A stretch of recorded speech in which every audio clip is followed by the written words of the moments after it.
Ali o Coronel Cid diz que o presidente da República não vai dar nenhuma ordem porque não confia no alto comando. Então foi me colocada a seguinte questão: quem diz que não vai dar o golpe porque não confia, admite que daria se confiasse. Gente, aí alguém fala para mim, você é um advogado bolsonarista. Gente, eu falo isso desde a época da Lava Jato, desde o ano de 2014.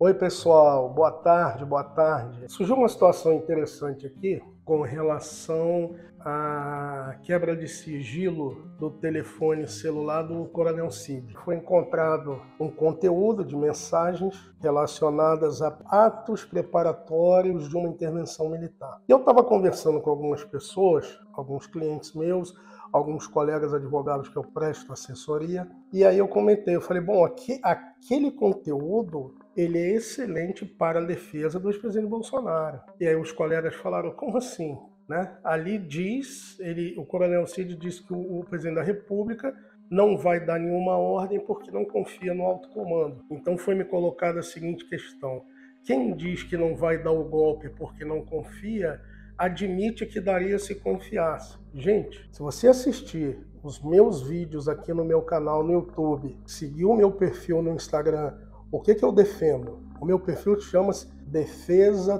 Técnica Jurídica. O que eu defendo? Primeiro, princípio do indúbio pro réu, que é o princípio da presunção de inocência que está na Constituição. O que eu defendo? O standard de valoração da prova acima da dúvida razoável para acusar alguém, imputar alguém, em especial quando se diz no elemento subjetivo do tipo. Gente, o nosso processo penal, ele é uma lei de 1941, da época do Estado Novo, lá de Getúlio, né? Tinha aquele viés autoritário, fascista, mas nós estamos na égide da Constituição de 1988. Nós vivemos, a República Federativa do Brasil é um Estado democrático de direito. E a lei processual e a lei penal substantiva e a lei penal adjetiva, que é a lei processual, elas devem e só podem ser interpretadas e aplicadas à luz da Constituição da República,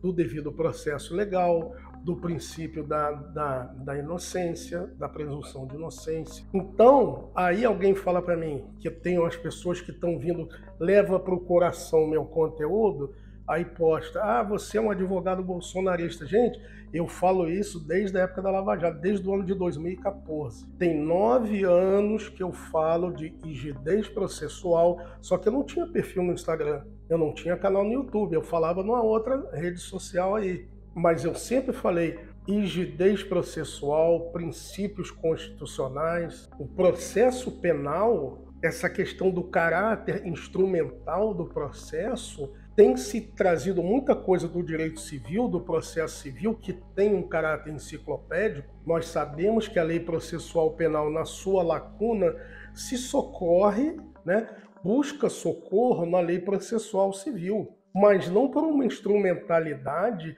que retira do acusado, do investigado, a dignidade da pessoa humana, o seu direito maior de ser presumido como inocente. Então não interessa se é o Lula, se é o Bolsonaro, se é o seu vizinho, se é o meu pai, se é o seu vizinho que você não gosta, se é o seu vizinho que você gosta, não interessa quem é. Quem está figurando em um processo penal, seja como acusado ou na fase administrativa pré-processual como investigado, goza da presunção de inocência, sim. E eu com todas as vênias, com todo o respeito a quem discorda, o indúbio pro societate, que nós aceitamos como algo normal no tribunal do júri, porque a Constituição Federal diz que o crime doloso contra a vida vai ser julgado pelo tribunal do júri. Quando os indícios de materialidade e autoria estão comprovados em sede de crime doloso contra a vida, a sentença de pronúncia,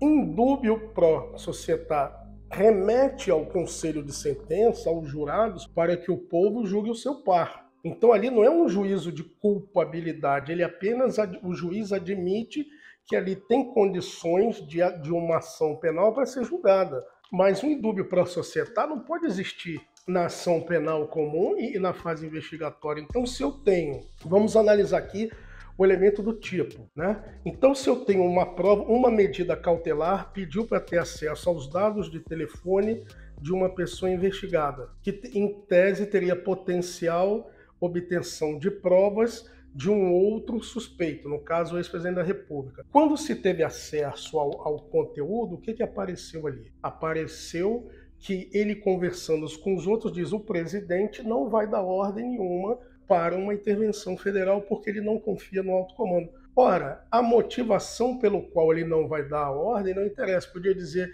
porque Deus, ele orou e Jesus falou para ele não fazer, porque o anjo apareceu, que ele foi na cartomante e disse para não fazer, que a esposa dele disse para não fazer, ou porque ele teve dor de barriga. Isso não vem ao caso. O que vem ao caso é que está ali. As provas colhidas dizem que o presidente da República estava decidido a não dar ordem nenhuma de intervenção. Isso é prova de defesa. Aí dizer: ah, mas ele falou que se tivesse condições ele daria. Gente, quantas vezes você não fala besteira? Quantas vezes você não fala: ah, se eu pudesse, eu matava esse vizinho que bota música alta. Ah, se eu pudesse, eu ia lá no banco e fazia isso.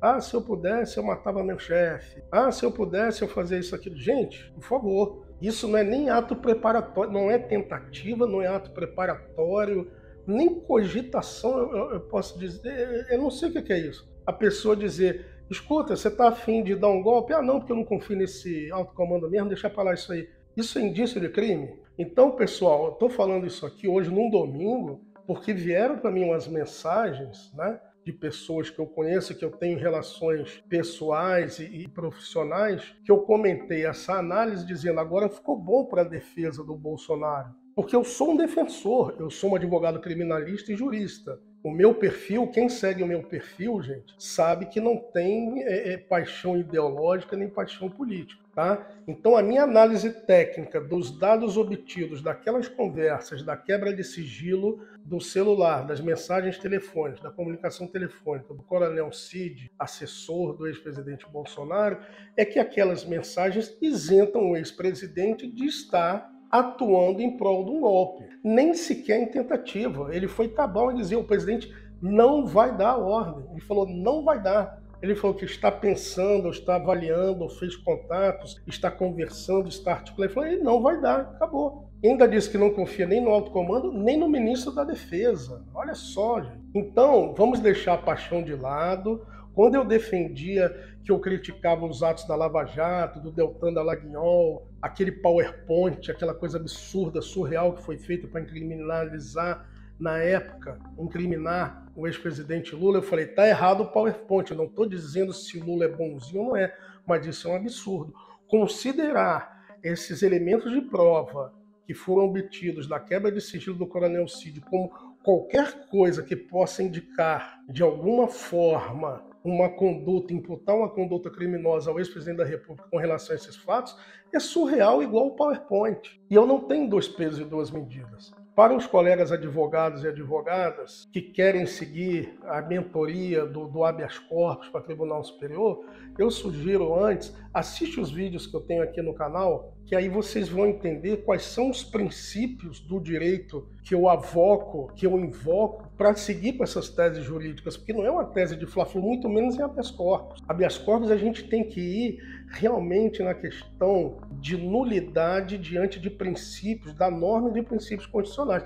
Por exemplo, eu sempre defendo o indúbio pro réu e sempre defendo a verossimilhança. Veja bem, como que diante de uma situação dessa pode se imputar uma conduta criminosa ao ex-presidente, que eu não tenho nenhuma afeição pelo Bolsonaro, não sou seguidor nem admirador dele, mas não se pode imputar a ele conduta criminosa com base nesses diálogos, pelo fato de que ele não deu golpe porque não confia. Ah, se ele confiasse, ele tenta... Gente, se o meu pai fosse mulher, eu tinha duas mães. Pelo amor de Deus, processo penal não é brincadeira. Processo penal não pode ser: ah, mas se ele tivesse, então ele teria pensado e teria dito e teria feito. Ah, gente, pô, não é assim. Meu nome é Antônio Valença, eu sou advogado criminalista, jurista. Vai lá no meu perfil no Instagram, Defesa Técnica Jurídica, baixa o meu livro gratuito, o livro Por que Aprender Direito? Traz lições, é um livro pequeno, curto, uma leitura bacana. O pessoal que trabalha comigo, a Kate, o Manja, tá? Que são da parte técnica, fizeram um layout bacana, o livro é gostoso, 40 páginas, para te situar no universo jurídico. A gente traz lá desde a pré-história, antes do advento da escrita, até chegar nos dias de hoje, a evolução do direito. É gratuito, gente. Você clica lá, baixa, para entender o que é o direito como instrumento de engenharia social e ficar mais fácil entender essas situações. E eu não mudo. O meu ponto é defesa técnica jurídica. Defesa de quê? Das garantias e dos direitos fundamentais, da lei processual. Não interessa se é o Lula, se é o Bolsonaro. Não se pode brincar com processo penal, não se pode fazer achismo. Não se pode pegar uma frase, uma prova e mudar totalmente o sentido dela e fazer induções, raciocínio indutivo, presuntivo para acusar alguém. Não se pode. Paixão política ideológica não entra dentro do processo penal. Nunca, jamais. Ok, pessoal? Desejo uma excelente semana para todo mundo. Abraço.